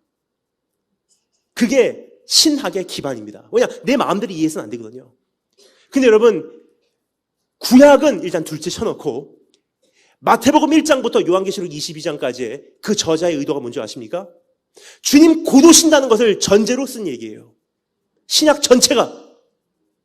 그럼 주님 다시 오신다는 것을 전제로 우리가 이 말씀을 읽지 않으면 저자의 의도는 나하고는 관계가 없다는 뜻입니다. 또 한 가지 예를 들자면요. 주님 다시 오신다는 것을 사모하지 않는다는 것은 여러분 무슨 줄 아십니까? 신앙의 색깔이 좀 다를 뿐이야. 아니에요. 비양심적인 사람이라고 생각합니다. 그 이유는요. 온 세계를 다니면서 한 가지 느끼는 것이 있어요. 그것은 무엇이냐? 지구상에서는요. 우리의 상상을 초월하는 악이 지금도 저질러지고 있다는 사실이에요. 그냥 행복하게 살면 돼. 그냥 열심히 살면 돼. 착하게만 살면 돼. 그냥 기도 응답 받으면 돼. 그냥 오늘의 삶 속에서 내가 만족을 찾자. 여러분 그 삶은 그 뜻은 무엇입니까? 나는 그래도 꽤 편안한 삶을 살고 있습니다라는 뜻이에요. 근데 사실상 여러분 지구상에 굉장히 많은 곳에서는요. 보통 사람이 상상을 하지 못하는, 우리 같은 사람이 상상을 하지 못하는 엄청난 악을 경험하면서 하는 것이 그 사람들의 삶이에요. 전쟁을 통해서, 기근을 통해서, 굉장한 정치적인 억압을 통해서, 인종차별을 통해서 상상을 초월합니다. 근데 여러분, 그것이 언제 끝나죠? 정말 선교사로서 이것은 인정할 수밖에 없는 것이 한 가지 있어요. 뭐냐? 아무리 잘해도 다 해결 안 됩니다. 아프리카에 가서 아무리 우물 파줘도 여러분 그 사람들의 갈증은요 다 해결을 못해요. 아무리 식량을 여러분 필요합니다. 끝까지 주님 오시는 그날까지 우리는 우리 잃어버린 형제를 위해서 도와야만 합니다. 하지만 아무리 식량을 보내도 근본적인 그 사람들의 그 배고픈 문제는 해결하지 못한다는 사실이에요. 아무리 세계 평화 외치고 아무리 무슨 운동을 일으켜도 세계의 엄청난 전쟁은요 해결할 수 없기 때문입니다. 왜 그렇습니까? 여러분 인간의 본성이 뭔지 아십니까? 이는 이로 갚고 눈은 눈으로 갚으라. 어떤 분이 이렇게 생각하세요. 하나님 참 쎄찌하시다. 용서하라고 하면 됐지 무슨 이는 이로 갚고 그 눈은 눈으로 갚으라고 하냐. 뭐 진짜 하나님 같으면 그냥 다 품어라 그러시. 여러분 하나님께서 은혜의 하나님이고 인간을 창조하신 정말 인간의 본성을 아시는 하나님이시기 때문에 그 말씀하셨어요. 왠지 아십니까? 인간은요 눈은 눈으로 이는 이로 끝나지 않기 때문입니다. 이를 치면요 생명으로 걷어가요. 눈을 치면요 가족 전체를 멸망시켜버립니다. 그것이 인간의 본성이에요. 그럼 공의의 하나님, 정말 우리를 보시면서 안타까워하시는 하나님은요 너 억울한 거 안다. 하지만 이는 이로만 갚어. 생명 걷어가지 마. 바로 그 뜻이에요. 그러면요 문제가 있습니다. 인간의 본성을 그대로 한번 해볼까요? 이를 치잖아요. 생명으로 갚아요. 그럼 저 사람들도 생명을 잃은 이상 가족으로 갚아요. 전쟁으로 갚습니다. 끊임없이 더 큰 걸로 복수하고 더 큰 걸로 복수하고 더 큰 걸로 복수하고 그것이 인류의 역사예요. 그러면요 여러분 전쟁은요 끝나지 않습니다. 왜냐? 누군가가 참아야 된다는 뜻이에요. 그래서 결국 우리가 하지 않으면 안 되는 고백은 무엇입니까? 누군가가 와서 이것을 끝내주지 않으면 역사가 끝나지 않는다는 사실이에요. 그것이 요한계시록 6장의 내용입니다. 요한계시록 6장에 어떤 것이 있죠? 보좌에 앉으신 하나님의 오른손에 두루마리가 하나 있는데 인류의 역사를 마무리할 두루마리예요. 근데 그 두루마리를 누가 펼칠까? 사도 요한이 바라보고 가슴을 치며 애곡합니다. 누가 우리를 대신해서 저 두루마리를 펴줄고 누가 역사의 마지막을 정리해줄고 근데 아무도 펼 자가 없는 거예요. 근데 거기 있는 장로가 외치되 이제는 두려워 말라. 하나님의 어린 양, 죽임당하신 그 어린 양이 그 두루마리를 펼쳐주리니 이제 역사의 끝이 온다는 거예요. 즉 주님만이 이제는 역사의 끝을 낸다는 것인데 그날에는 눈물이 없어집니다. 그날에는 전쟁이 없어집니다. 그날에는 죽은 자가 살아날 것이고 정말 공의의 주님, The Prince of Shalom, 평화의 주님께서 이제 우리의 삶 속에 있는 모든 한을 하나님께서 해결해 주실 것입니다. 그러면요, 여러분, 그 주님을 사모하지 못한다는 것을 여러분 무슨 줄 아십니까? 세계에서 어떤 악을 경험하건, 누가 가족을 잃고 너무 억울하다고 외치고 있건, 세계에서 상상이 초월하는 죄악이 저질러지고 있건, 더 세상이 악해져도 나만 편하면 괜찮습니다. 바로 그 뜻이에요. 주님 다시 오신다는 것을 사모하지 않는다는 것은요, 죄입니다. 왜냐? 세상이 어떻게 돼도 나만 응답받고, 나만 행복하고, 나만 내 기도 해결되면 나는 만족합니다라는 뜻이에요. 내 이웃을 내 몸과 같이 사랑하지 못하는 그런 죄를 짓고 있는 것이 주님을 사모하지 않는다는 뜻입니다. 정말 그것을 받아들이게 되면 어떻게 됩니까? 이 부르심을 정말로 받아들이게 되면 주님께서 각오하라고 말씀하십니다. 즉 이제는 나눠지기 시작한대요. 정말로 제자로서의 부르심을 받아들이면 받아들인 자와 받아들이지 않은 자가 갈라지기 시작한대요. 종교의 구습을 벗은 자와 아직도 입고 있는 자로 갈라지기 시작하고, 진짜 두려움이 없는 자, 두려움을 이제는 초월해버린 자와 두려움이 사실상 있지만 종교의 구습을 입고서 두려움이 없는 척하며 신앙생활하는 사람들로 나눠져 버리고, 주님의 다시 오심을 향해서 이제는 돌진하는 준비하는 자들과 주님 다시 오시는 것이 관심이 없는 자들로 나눠지기 시작합니다. 그래서 여러분, 정말 제자로서의 삶을 받아들이면 어떻게 되는지 그 다음 내용입니다. 51절부터 53절 말씀 제가 읽어드리도록 하겠습니다. 내가 세상에 화평을 주러 온 줄로 아느냐? 내가 너희에게 이르노니 아니라 도리어 분쟁케 하려 함이로다. 이후부터 한 집에, 정말 받아들인 그때부터는 한 집에 5사람이 있어 분쟁하되 셋이 둘과 둘이 셋과 하리니, 아비가 아들과 아들이 아비와 어미가 딸과 딸이 어미와 시어미가 며느리와 며느리가 시어미와 분쟁하리라 하니라. 무슨 뜻입니까? 교회 안에서도 갈라지기 시작한다는 거예요. 진짜로 제자로서의 부르심을 받아들이고 종교의 구습을 벗고 두려움이 없고 주님 다시 오심을 준비하냐? 그렇지 못하냐? 나눠지기 시작합니다. 여러분, 이제 그럼 나는 어떻게 준비해야 하나? 오늘 여기서 먼저 이렇게 말씀하십니다. 깨어있는 종이 되어라. 3가지. 첫 번째, 따라서 감사하겠습니다. 세상에서 마지막으로 피신하는 긴급함을 소유하라. 깨어있는 종이라는 것은 무엇이냐? 첫 번째, 준비하라. 어떻게 준비하냐? 깨어있는 종의 모습으로 준비하라. 그럼 깨어있는 종의 첫 번째 모습은 무엇이냐면요, 이제는 세상에서 피신하는 그 긴급함을 소유한 모습으로 준비하래요. 여러분, 35절 말씀 우리 다 같이 한 목소리 한 번만 더 읽어보도록 하겠습니다. 35절 다시 한 목소리로 읽겠습니다. 잠시만요. 이제 입니다.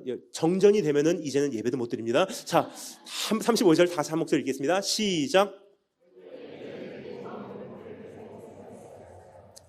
이것은 무슨 뜻입니까? 다른 말로 표현하겠습니다. 세상에서 마지막으로 피신하는 그 긴급함을 소유한 그 종의 모습으로 준비하라.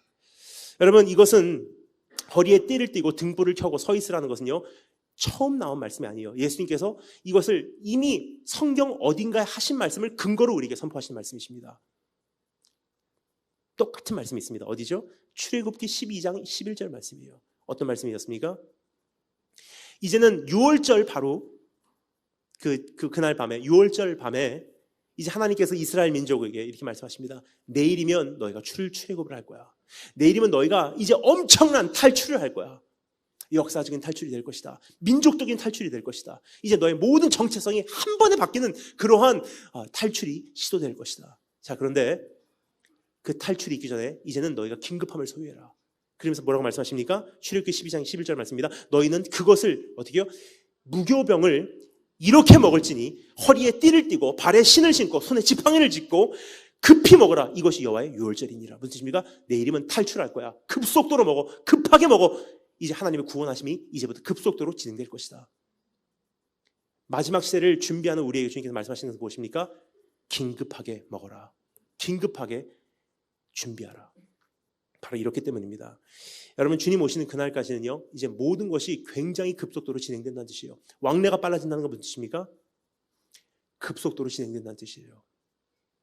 바로 이런 뜻입니다. 이제까지는요, 한 사람의 종이 세워지고 한 사람의 종이 무너져 내리고 한 사역이 세워지고 한 사역이 정리되고 물질을 주시고 또 물질을 거두어 가시고 한 사람이 깨닫고 한 사람이 잊어버리고 그 주기가요 굉장히 길었어요. 하지만 여러분 최근 기억하십니까? 2012년만 돼도요 뭔가 달랐습니다. 지금 제 개인적인 느낌이에요. 주기가 굉장히 빨라졌어요. 세우시고 무너뜨려 내리시고 만나게 하시고 이별케 하시고 사역을 시작하시고 무너뜨려 내리시고 주시고 거두시고 그 주기가요 굉장히 빨라졌어요. 인터넷 하나만 봐도 알 수 있지 않나 생각합니다. 이제까지 한 사람의 목사가 온 세계에 알려지는 데까지는요 굉장히 시간이 걸렸어요. 하지만 지금은요 유튜브 하나만 뜨면요 온 세계가 그 다음날 다 압니다. 근데 그 한 사람의 목사의 삶이 망하는 것도요 한순간이에요. 사역도 그렇습니다. 교회도 그렇습니다. 이제는 누구와 만나는 그것도요 굉장히 빨라졌어요. 누구를 만나서 그 사람에 대해서 교제하고 오래 갈 것 같은데 언젠가 수년이 걸려서 역시 아니다 하고 정리하는 그 주기도 굉장히 빨라졌어요. 지난 한 해만 돌아봐도요 만나고 헤어지고 시작되고 무너뜨려 내리시고 그 주기가 그 가속이 붙은 듯한 그런 느낌을 갖게 됩니다. 주님께서 이렇게 말씀하세요. 이제 정신없이 진행될 거야. 마지막 시대를 향해서 이제는 급속도로 진행될 거야. 더 빨라진다. 그러기 위해서는 정신 바짝 차리고 있어. 발에 신을 신고 지팡이를 짚고 허리에 띠를 띠고 이제는 긴급하게 탈출하는 그 모습으로 이 한 시대를 살지 않으면, 그렇게 깨어있지 않으면 이제는 주님 다시 오시는 그날 온전히 준비될 수가 없어. 두 번째, 깨어있으라는 것, 두 번째 무슨 뜻인지 한번 따라서 하겠습니다. 어떠한 명령도 즉각적으로 반응할 충성의 모습. 여기서 띠를 띄운다는 것을요 한마디로 다시 한 번만 요약하겠습니다. 띠를 띄운다는 것은요 충성한다는 뜻이에요. 뭐냐? 종의 모습이기 때문입니다. 주인이 돌아오면 종이 어떻게 해요? 띠를 띄우고 수종을 들어요. 띠를 띈다는 것은 바로 이런 뜻입니다. 허리에 the skirts of a robe, 그 옷의 가장 뭐라 그러죠? 땅에 닿는 부분을 걷어서 허리띠에다가 넣는 거예요. 무엇입니까? 무엇이든지 말씀하십시오. 어떤 것인지 말씀하십시오. 내가 충성하며 수종들겠나이다. 그리고 무엇이든지 말씀하십시오. 나는 당신의 모든 만족을 위해서라면 내가 전심전력으로 헌신하겠습니다. 바로 그 뜻이 허리에 띠를 띈다는 뜻이에요. 허리에 띠를 띈다는 것은요, 즉 이제 마지막 시대를 살아가면서 주님께서 무엇을 명하든 이제는 충성할 수 있는 그 자리로 들어가라. 근데 여러분, 충성이라는 것은요 나의 선택에 끊임없는 선택의 열매이지 단순간 일어나는 건 아니더라고요. 순종과 충성은 여러분 다릅니다. 순종은요 단번에 일어납니다. 하지만 충성은요 순종의 열매예요. 한 번 순종하고, 두 번 순종하고, 세 번 순종하고, 네 번 순종하고 나니까 그 다음에 주님께서 무엇을 요구하셔도 또 순종할 수 있는 여건을 만들어 놓는 것이 충성이에요. 근데 여러분, 너무나 많은 경우 우리가 묶이지 않았나 싶습니다. 그래서 여러분, 제가 미국을 정리할 때 하나님 앞에서 모순된 저의 모습을 발견해서 제가 정리하기 시작했어요. 왜 그러냐면 제가 미국에 살 때 제가 항상 꿈을 꿨던 게 있습니다. 그래서 뭐냐면, 하나님, 한 번만 저를 사용해 주세요. 그럼 땅끝까지 가서 내가 말씀 전하는 증인이 되겠습니다. 정말 기도했어요. 근데 어느 날 하나님께서 저를 책망하신 것이 있어요. 내가 오늘 너를 간다 한들 너 빚이 너무나 많어. 가만히 생각해보니까 크레딧 카드 빚만 해도 5만 불이 넘어요. 자동차 론부터 시작해서. 그래서 하나님 기도해서, 하나님 한 번만 정리해 주시면 제가 정리하겠습니다. 그러니까 하나님께서 제일 먼저 뭘 가르쳐 준 줄 아십니까? 돈 바로 쓰는 방법을 가르쳐 주시더라고요. 정말 배고파 왔어요. 한번 제가 잊을 수 없는 것이, 미국에서 그렇게 배고팠다면 여러분 아무도 안 믿어주시더라고요. 한 번은요 제가 정말 배고팠는데 은행에 가보니까 14불인가 15불 있더라고요. 그런데 문제가 뭐냐면 그때 그 데비카드가 마침 없고 ATM 카드였었어요. 근데 은행에 가서 돈을 뽑으려고 하니까 20불 단위로밖에 못 뽑습니다. 그런데 여러분, 사실상 그렇지 않습니까? 우리가 타는 자동차도요, 굉장히 우리 자동차 같은데 은행차예요. 자동차 타고서 정말 열심히 론을 지불해 나갑니다. 근데 5년 후에 다 지불이 끝나면 페이오프 되면은 새 모델이 나와요. 그럼 새 모델로 자동차 트레이딩하고 또 새로운 론을 만듭니다. 그러면 그것은 내 자동차 아니에요. 은행차예요. 그럼 내 자동차와 같이 5년 동안 열심히 타고 다니다가 다 페이오프하면 또 새 모델이 나와요. 또 내 자신을 거기다 묶습니다. 여러분, 이것이 반복되는 가운데 주님께서 오늘 다 정리하고 미국을 떠나 해도 우리는 못 떠나는 여건이 너무나 많다는 사실이에요. 그래서 이제는 마지막 시대에 어떠한 정부에도 어떠한 경제적인 그러한 그 묶임에도 내가 결박되지 않는 그 모습으로 내가 온전히 주님 앞에 서 있지 못하다면요, 사람에 묶일 수가 있습니다. 관계에 묶일 수가 있습니다. 어떠한 사역에 묶일 수가 있습니다. 어떠한 책임에 묶일 수가 있습니다. 어떠한 경제적인 묶임에 내가 결박당할 수가 있습니다. 하지만 여러분, 거기서 우리가 자유치 않으면 충성되지 못한다는 사실이에요. 당장에 떠나라 그러는데 못 떠나겠습니다. 주님, 빚이 많아서요. 어떻게 하실 거예요? 여러분, 오늘 다시 한번 정말 띠를 띄운다는 것은요, 내 삶을 구체적으로 하나님 앞에서 이제는 마지막 시대를 향해서 준비해 나간다는 뜻이에요. 그냥 주님 다시 오실 때까지 찬양만 부르는 것이 아니라 내 삶을 구체적으로 결박이 없는 상태로, 이미 십자가 위에서 2000년 전에 결박을 푸셨는데 내가 내 자신을 결박시켜 나간다는 것은요, 하나님 뜻이 아닙니다. 경제적으로 자유롭기 바랍니다. 좀 덜 누린다 할지라도 이젠 자유롭기 바랍니다. 그것이 주님이 다시 오심을 구체적으로 준비하는 첫 번째 발걸음이 되기를 주님으로 축원합니다. 세 번째 단어의 감사했습니다. 끊임없는 교제 속에서 올바로 주님을 알아보는 분별력의 모습. 여러분, 36절에 보면요, 너희는 마치 그 주인이 혼인집에서 돌아와 문을 두드리면 곧 열어주려고, immediately, 곧 열어주려고 기다리는 사람과 같이 되어라. 무슨 뜻입니까? 주인이 혼인집에서 돌아올 때 밤에 돌아옵니다. 그래서 여기 말하는 것은요, 거의 자정에 돌아오든지 한밤중에 돌아오든지 더 깜깜하면 돌아오든지, 그때 돌아오면요, 주인이 어떻게 해요? 내가 왔다 그러면 곧 알아볼 수 있는 것은요, 끊임없이 주인과의 교제를 한 사람들이에요. 왜 그렇습니까? 주인을 당연히 알아보지 못 알아봅니까? 못 알아봐요. 왜 그렇습니까? 한두 명이 아니거든요, 종이. 기억하십니까? 우리가 생각하는 종은요, 그 집에 있는 한두 사람의 하인이라고 생각합니다. 그렇지 않습니다. 아브라함 기억하십니까? 소돔과 고모라의 전쟁으로 인해서 롯이 피랍되어 끌려갔을 때 아브라함이 그 종들을 이끌고 가서 다섯 왕하고 전쟁을 하고 조카 롯을 구해서 올 만큼 엄청난 수의 종들이 있었다는 사실이에요.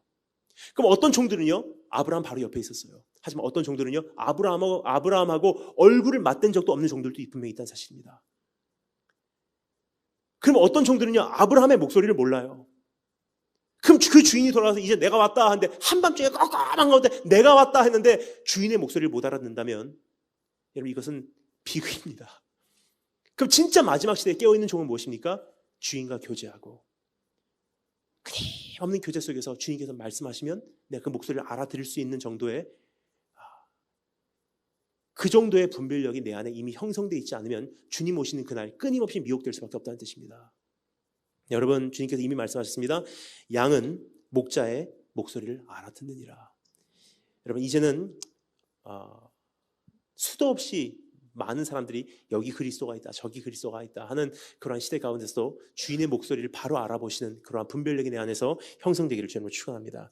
첫 번째는 깨어있는 종의 모습으로 이제는 준비하라. 그럼 두 번째, 우리 한번 따라서 함습니다. 온전히 경영하는 종. 첫 번째는 끝까지 깨어있는 종, 그렇게 준비하고요. 두 번째는 온전히 경영하는 종입니다. 여러분, 온전히 경영하는 종의 모습을 우리가 목격할 수가 있습니다. 다음과 같은 세 가지 조건이 있는 것을 우리가 볼 수가 있는데요. 첫 번째는 한번 따라서 함습니다. 지혜 있는 종의 온전한 경영. 여기서 주님께서 이렇게 말씀하시죠. 지혜 있고 진실한 청지가 돼요. 첫 번째 조건은 무엇이냐? 지혜 있는 종이에요. 지혜를 가지고 온전히 경영하는 종이 주인이 돌아올 때 칭찬받는 준비된 종이라는 사실입니다. 여러분, 지혜라 그러면 여러분 무엇을 생각하십니까? 지혜 그러면 지식을 생각할 때가 많이 있어요. 지혜 그러면 그냥 내가 이 세상을 살아가면서 필요한 지식을 생각할 때가 있습니다. 하지만 성경적으로 보면요, 지혜라는 것은 무엇이냐 한번 정리할 필요가 있다고 생각합니다. 그래서 좀 어렸을 때부터 제 아이덴티티가 너무나 궁금해서 하나님, 정말 내가 정말 주님 앞에 부끄럽지 않게 내가 정말 지혜 있는 종으로 살기를 원합니다 해서 잠언서를 제가 고3까지 70번 읽었습니다. 잠언서를 70번 읽은 결과가 무엇이냐? 제 결론입니다. 인생은 복잡하다. 그게 잠언서의 결론이에요. 사실상 그렇습니다, 여러분. 잠언서의 결론이 무엇이냐? 인생은 복잡하다. 그래서 지혜가 필요하다. 지혜는 무엇이냐? 지혜라는 것은 복잡한 인생의 현실을 하나님의 마음으로 헤쳐나갈 수 있는 능력이에요. 그게 지혜입니다. 예를 들어서 우리가 사는 인생의 모든 우리가 내리지 않으면 안 되는 결정이요, 도덕적인 결정이 아니란 뜻이에요. 좋고 나쁘고가 아닙니다. 지혜의 결정이에요. It's a wisdom call. 뭔 뜻입니까? 예를 들어서 불쌍한 사람을 도와주는 것은 좋고 안 도와주는 것은 나쁘고, 선교를 하는 것은 좋고 선교를 안 하는 것은 나쁘고가 아니에요. 세상은 그것보다 복잡합니다. 왜냐? It's a fallen world. 이미 타락한 세상이기 때문입니다. 그래서 우리에게 요구되는 것은 무엇이냐? 지혜예요. 지혜는 무엇입니까? 주는 게 좋고 안 주는 게 나쁘고가 아니라 더 복잡해요. 어떻게 합니까? 주되 얼만큼 주고, 어떻게 주고, 얼마나 자주 주고, 빨간 봉투에서 넣어서 주냐, 파란 봉투에서 넣어서 주냐, 흰 봉투에서 넣어서 주냐, 카드를 같이 써서 주냐, 이렇게 주냐, 이렇게 주냐, 누구를 통해서 주냐, 다 지혜예요. 선교도 똑같습니다. 선교하는 게 좋고 선교하는 게 나쁘고의 시대는 지나갔습니다. 이미 주님 나라 임박하게 임하는 지금 이 시대에 우리의 자원이 한정이 돼 있어요. 우리의 시간이 한정이 돼 있습니다. 그러면 할 수 있는 거 다 못합니다. 그토록 많은 선교 사역 어떻게 다 할 수가 있겠습니까? 그토록 많은 선교사들 어떻게 다 후원할 수가 있겠습니까? 그때부터는 지혜예요. 다 선하지만 하나님의 마음으로 이제는 판단해 볼 때 여기는 투자할 만한 가치가 있고 여기는 하루빨리 무너져야 될 사역입니다. 이것은 하나님께서 하루빨리 더 열어가시면 좋겠지만 이것은 하루빨리 정리되는 것이 오히려 하나님 나라의 덕이 될 것 같습니다. 그래서 온전히 분별할 수 있는 그 능력이 내 안에 소유되지 않으면요, 이젠 하나님의 자원을요 잘못된 곳에 우리가 유통하기 시작한다는 사실입니다. 그래서 성경이 말하는 것은 이것입니다. 너희가 지혜 없는 자 같이 하지 말고 지혜 있는 자 같이 하여 세월을 아끼라. 때가 악하니라. 악하다는 건 무슨 뜻입니까? 성경에서 말하는 이 악하다는 것은요, 죄성이 있다는 뜻이 아니에요. 왜냐? 죄의 본질을 얘기하는 것입니다. 죄의 본질은 무엇입니까? 선택의 여지가 있다는 뜻이에요. 왜 그렇습니까? 죄라는 것은요, 옵션이라는 뜻이에요. 즉 하나님만을 사랑하게 만들어진 나에게 옵션이 생겼어요. 그렇게 안 해도 돼. 때가 악한이라는 것은 무엇입니까? 그 어떤 시대보다도 우리 안에는 너무나 많은 선택의 여지가 있다는 뜻이에요. 미혹되기 쉬운 시대라는 뜻입니다. 너희는 지혜 없는 자 같이 하지 말고 오직 지혜 있는 자 같이 하여 세월을 아끼라. 세상이 악하니라. 그러므로 시대가 악하니라. 그러므로 어리석은 자가 되지 말고 오직 주의 뜻이 무엇인가 이해하라. 무슨 뜻입니까? 주님의 뜻을 정말로 내가 이해하게 되면요, 이제 하나님의 뜻으로 나의 젊음, 나의 시간, 나의 물질을 정말 하나님의 마음이 있는 곳에 유통시킬 수 있어요. 선교를 하기 위한 선교와 사역을 하기 위한 사역과 어떠한 주님을 섬기기 위한 내가 생각하는 맞는 섬김이 아니라 하나님의 마음으로 정말 주님 나라에 도움이 되는 그곳에 내가 내 모든 것을 우리가 사용할 수 있다는 뜻입니다. 그 종이 주인이 돌아올 때 지혜 있는 종으로 칭찬받을 줄 믿습니다. 그렇게 준비하신 여러분 되시길 주님으로 축원합니다. 두 번째 단어의 점사 있습니다. 진실한 청지기에 온전한 경영. 여러분, 결국 주님 오시는 그날까지 진실한 청지기로서 우리가 준비되지 않으면 온전한 경영하는 종으로서는 우리가 칭찬받을 수 없다는 뜻입니다. 여러분, 진실하다는 것은요, 성경에서 보면 바로 이런 것을 우리에게 이러한 의미를 내포하고 있지 않나 생각합니다. 진실하다는 것은요, 하나님 앞에서 양심적이라는 뜻이에요. 즉 주인이 오신다고 하는데 그것을 선포하지 못한다는 것은요, 진실되지 못한 뜻입니다. 여러 가지 이유가 있습니다. 주인이 오시려고 하는데 종이 오시는 것을 외치지 않거나 분별하지 못한다는 것은요, 이미 내 안에 비양심적인 것이 자리 잡고 있다는 뜻이에요. 정말 주님 이 세상에 하루빨리 오시려고 하는데 한 사람의 마지막 시대에 사는 성도로서 그것을 전제로 살아가지 못한다는 것은요, 몇 가지 이유가 있습니다. 잠시 시간 관계상 살펴보진 않겠습니다. 죄송합니다. 한 가지만 말씀드리도록 하겠습니다. 비양심적인 너무나 여러 가지 요소가 있다고 생각해요. 왜 그러냐? 이번에 뉴욕에 오기 전에 캘리포니아를 들렸다 왔어요. 근데 캘리포니아를 가니까 정말 귀한 교회는요, 정말 귀해요. 왜냐? 어두움 속에서 더 지금 강력하게 빛을 뿜어내고 있기 때문입니다. 근데 캘리포니아 전체를 가잖아요. 저는 이런 생각이 들어요. 선교사 벨이겠구나. 왜냐? 지상 낙원이에요. 여기 이렇게 눈 오고 이렇게 힘든데, 그래서 뉴욕에 계신 분들은 깨어 있을 수 있는 것 같아요. 근데 캘리포니아 가잖아요. 진짜로 City of Angels, 진짜로 날씨가 지상 낙원이에요. 그래서 거기 있으면요, 몽롱해지고, 캘리포니아에서 여러분 딱 2주만 있어 보면요, 선교지 가기 싫더라고요. 그런데 사실상 캘리포니아 같은 곳에서 주님 다시 오신다는 것을 사모하시는 정말 깨어 계신 분들은 정말 깨어 계세요. 왜냐? 선택으로 깨어 계시기 때문에. 근데 여러분, 웬만해서는요, 깨어 있기 힘든 그런 환경이에요. 왜 그러냐? 너무 완벽하기 때문에 주님 오시게 되면요, 지금 이 환경에, 이러한 삶에 위협을 받는 그러한 느낌이 듭니다. 그래서 웬만해서는 오늘의 나의 삶을요, 잃어버리려고 하지 않습니다. 근데 이것은 여러분 그냥 평신도뿐만이 아니라 목회자와 선교사도 똑같아요. 지난번에 어느 곳에 가서 말씀을 전했습니다. 근데 거기는요, 그날 정말로 하나님께서 역사하신 걸 느껴졌어요. 그래서 말씀을 전했는데 청년들이, 여러분 그냥 보통 말씀을 전했어요. 주님 곧 오십니다. 그래서 준비하십시다. 내 젊음 온전한 곳에 우리가 유통시킵시다. 정말로 말씀을 이렇게 전했어요. 그런데 그날 얼마나 좋았는지 저도 가슴을 치면서 회개하고 정말 가슴을 치면서 정말 주님 앞에 온전히 나갔어요. 그런데 저뿐만이 아니에요. 청년들이 바닥에 엎드려져서 뒹굴면서 하나님 앞에 부르짖는 그 모습을 보게 되었습니다. 그 말씀을 마치고 너무나 감사해서 이제 내려왔는데 담임 목사님께서 저에게 권면을 하시더라고요. 목사님, 웬만해서 그 말씀 외치지 마세요. 그 말씀 외치면 우리 교회 건축한 지 얼마나 안 됐는데 누가 건축 헌금합니까? 선교사님은 모르겠지만 목회자 입장인 나는 이런 것까지 다 계산해야 되거든요. 제가 깜짝 놀라서요, 신발에 먼지를 털어버리고 나왔어요. 여러분, 깨어있는 교회에 온다는 것은요, 마지막 시대의 엄청난 영적 축복이에요. 이것은 여러분 오늘 LTC 성도님들이 제가 말씀드린 것이 아닙니다. 진짜로 다니다 보면요, 정말로 이제는 보이기 시작해요. 깨어있는 교회와 잠들어 있는 교회, 깨어있는 성도와 잠들어 있는 성도. 근데 너무나 많은 경우 잠들어 있는 이유가 한 가지 있습니다. 뭐냐? 비양심적이기 때문에. 주님 오신다는 것을 웬만해서는 인정하고 싶지 않은 거예요. 왜냐? 오늘의 삶이 jeopardize, 오늘의 삶이 위협을 받기 때문에.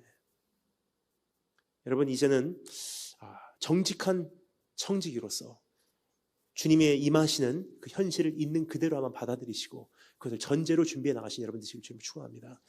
정말로 지혜 있고 정직한 청지가 되면 마지막 3번째 경영이 이루어집니다.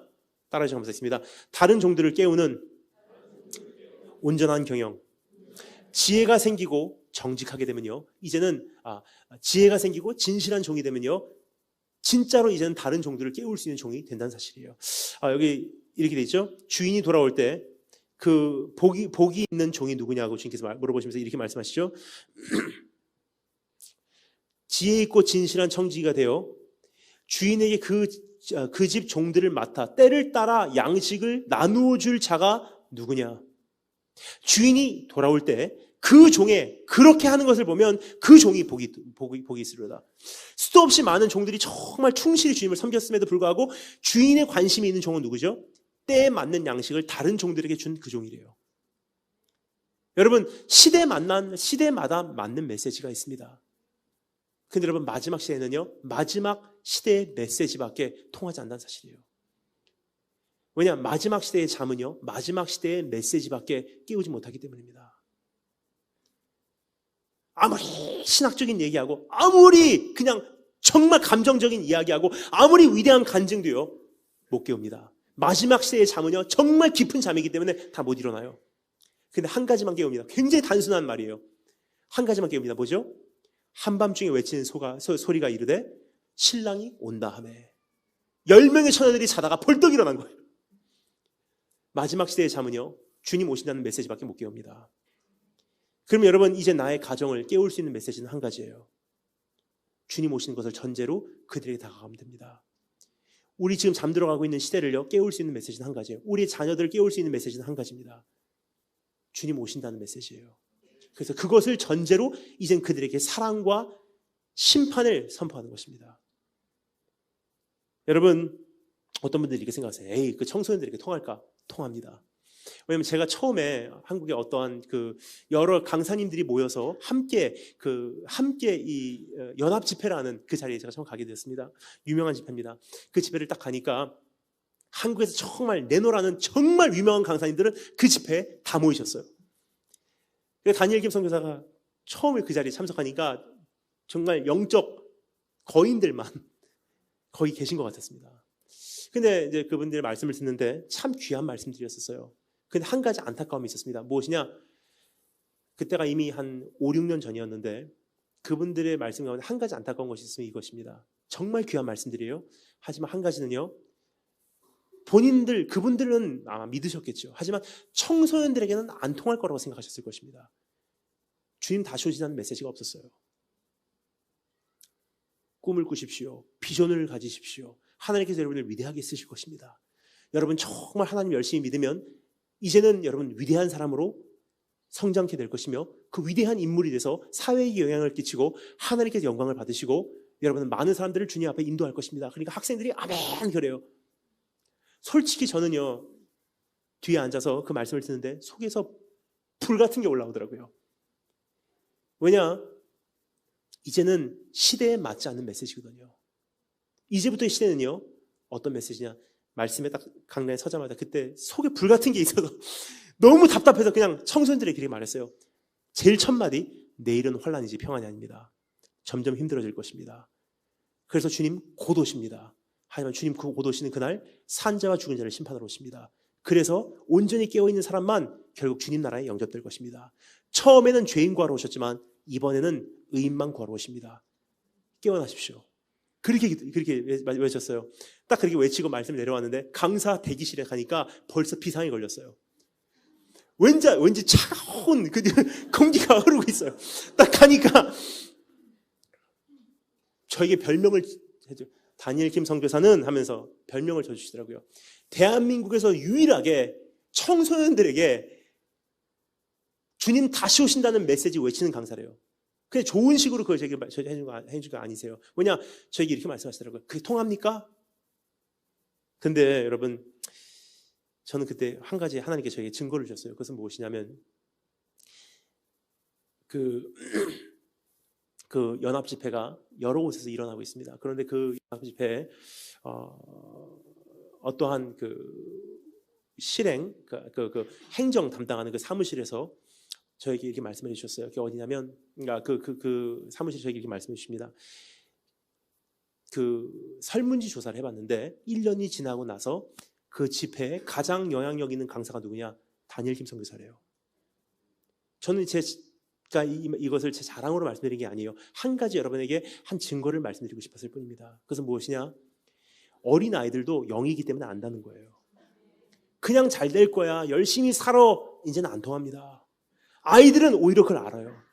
그러면 진짜로 지혜롭게 무슨 메시지를 할까? 나에게 주어진 시간이 1시간이면 1시간, 1시간 반이면 1시간 반 동안 하나님 앞에서 양심적으로 무슨 말을 하고 할까? 그리고 이들에게 내가 정말 진실된 종으로서 무슨 말씀을 외쳐야 할까? 그래서 분별해 볼 때 한 가지 메시지를 외치게 됩니다. 때에 맞는 양식을 그들에게 주는 거예요. 여러분, 마지막 시대의 잠은요, 마지막 시대로밖에 못 깨우기에 이젠 그 주님의 온전한 경영에 동참하셔서 지혜 있는 종으로서, 진실된 종으로서 때에 맞는 양식을 다른 종들에게도 나눠주는 종으로서 주님 다시 오시는 것을 준비하시는 그런 축복의 시기를 주님으로 축원합니다. 마지막 세 번째 짧게 살펴보고 마치겠습니다. 예, 세 번째 따라 시험했습니다. 받은 만큼 행하는 종. 여기서 세 가지 종류의 사람이 나옵니다. 첫 번째는요, 알고도 행하지 않는 자들이 나와요. 주님께서 다시 오신다는 것을 알면서도 불구하고 주님의 뜻이 무엇인지 이제 알면서도 불구하고 그대로 삶을 살아내지 못하는 사람들입니다. 주인이 돌아올 때 가장 먼저 그 사람들이 심판을 받는데요.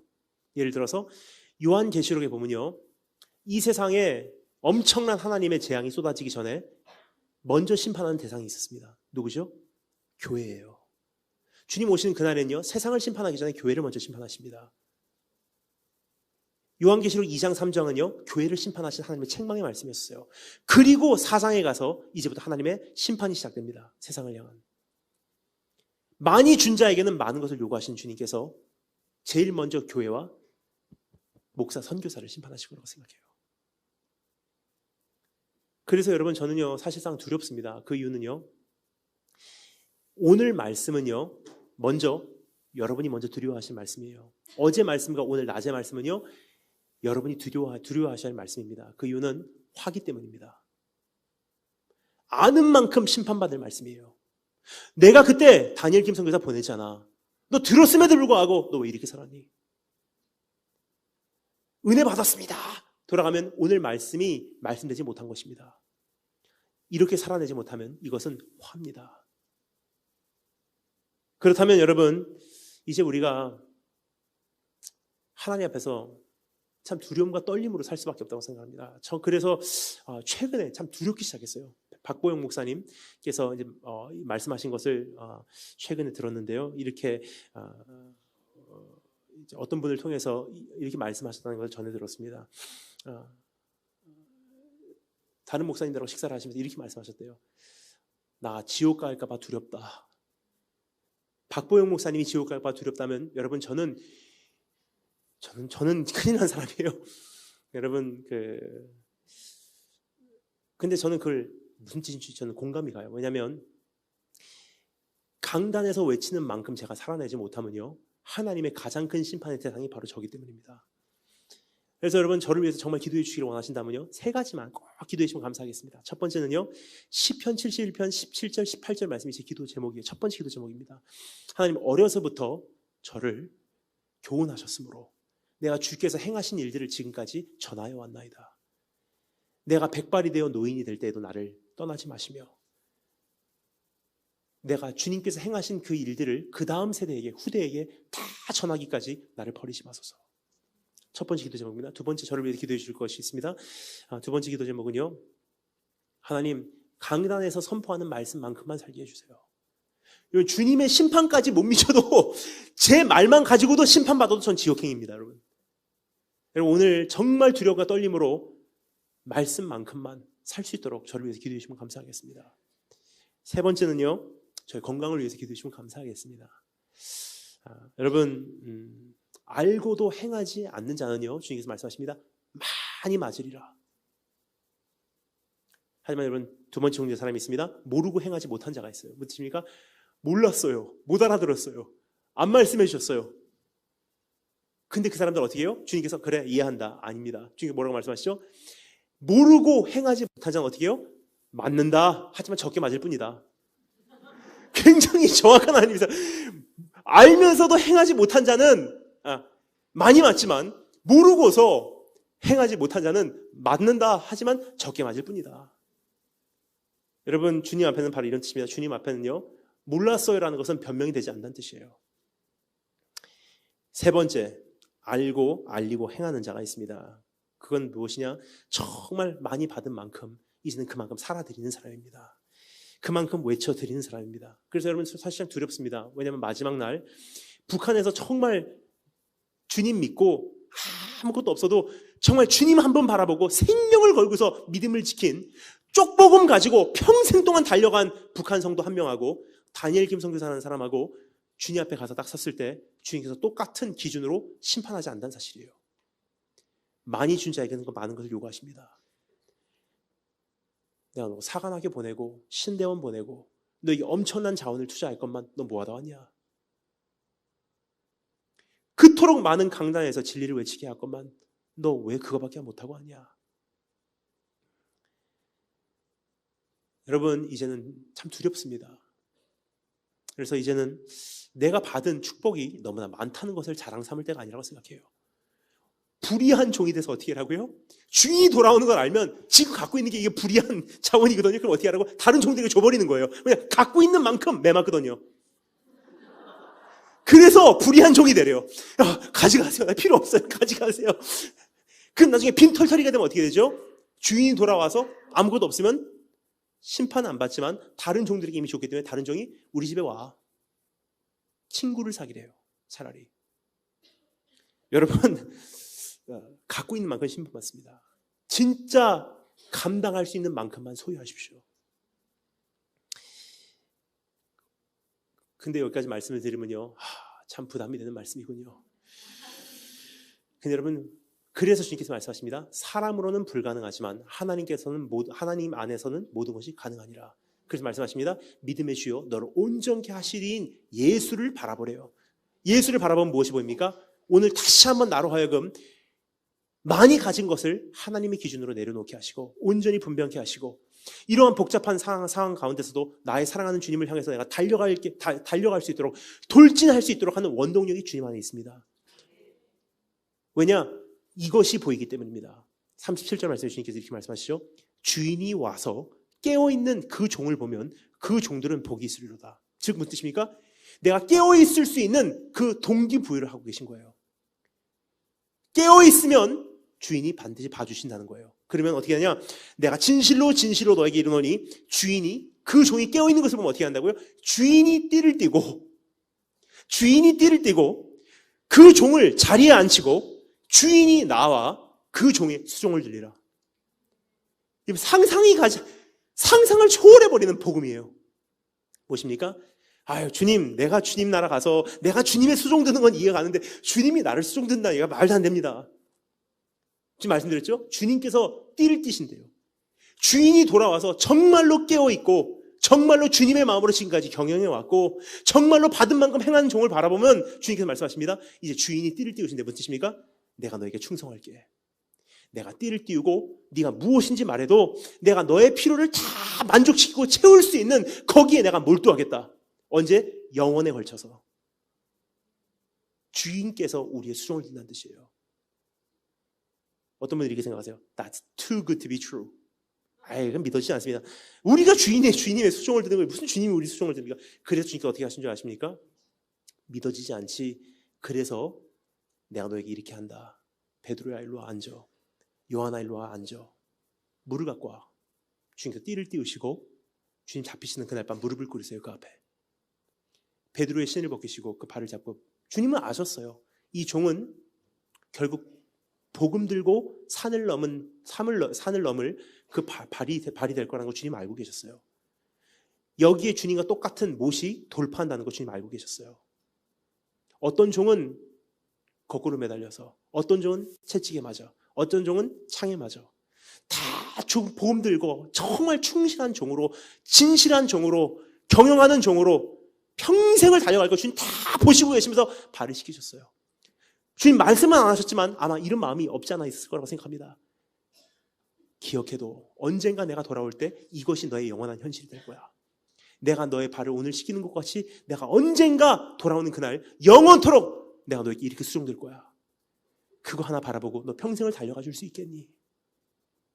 여러분, 그 주인님이 오늘 보이신다면 이제는 우리는 온전한 종으로서 준비할 수 있습니다. 다 같이 찬양하고 우리 잠시 기도하도록 하겠습니다.